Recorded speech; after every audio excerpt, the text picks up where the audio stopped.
Un kas bija interesanti, jo es par šādu metodu nebiju dzirdējusi. Un es pilnībā paļāvos.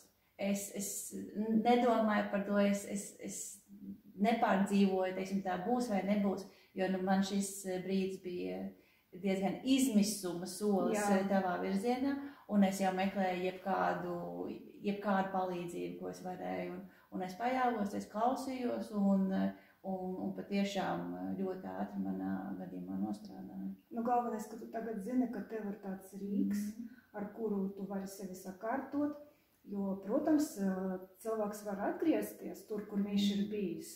Un šī nosliece mums ir visiem, tāpēc, ka, kāpēc vispār bijušies stresi? Tāpēc, ka, visa tava dzīve, no tavas dzimšanas līdz tam brīdim tevi ir novedusi pie tā, formēja tevi, tavu raksturu, tavu attieksmi. Un rezultātā tajā decembrī, kad tas viss sācies, tu biji tāda, kāda tu biji. Bet redzi, dzīve iet uz priekšu. Mēs arī mainamies. Gadi iet uz priekšu. Jaunākas mēs nekļūstam, varbūt smukākas un gudrākas. Lai Dievs dot arī gudrākas, ja? Bet viss mainās. Un tāpēc, tu zini, kā tu vienmēr vari atgriezties pie šīm programmām un turpināt arī tālāk. Bet redzi, man ir tāda holistiska pieeja cilvēkam. Tad es skatos kā veselumu. Es negribu teikt, tikai klausies skaņas un viss būs labi. Vispār labi, ka es šodien tevi redzu un vispār arī tad, kad tu atbrauci un bija iespēja tevi dzīvajā, ne tikai telefoniski, man ir svarīgi dzirdēt tavu balsi, redzēt tevi, jo es tevi skenēju. Es to daru jau, var teikt, vairāk kā 30 gadus, jo šeit arī ir zinātne. Pēc cilvēka balss var ļoti daudz ko pateikt, kas viņam ir smadzenēs. Jo balsaids ir ļoti tuvu smadzeņu stumbram un viens otru ietekmē. Un tāpēc visi tavi stresi vai kaut kādas pat ķermeniskas problēmas, faktiski tas viss ir dzirdams tavā balsī. Un zini, tāpēc es arī neklausos operu dziedātājus vai tur popmūzikas dziedātājus.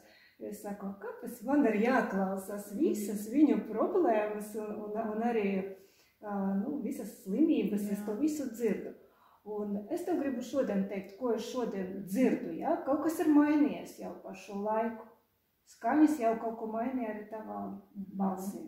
Pozitīvi mainījies. Ļoti pozitīvi, ļoti pozitīvi. Es nezinu, vai tu pati dzirdi, ka tu runā savādāk, bet tu runā savādāk. Balss tev ir cita.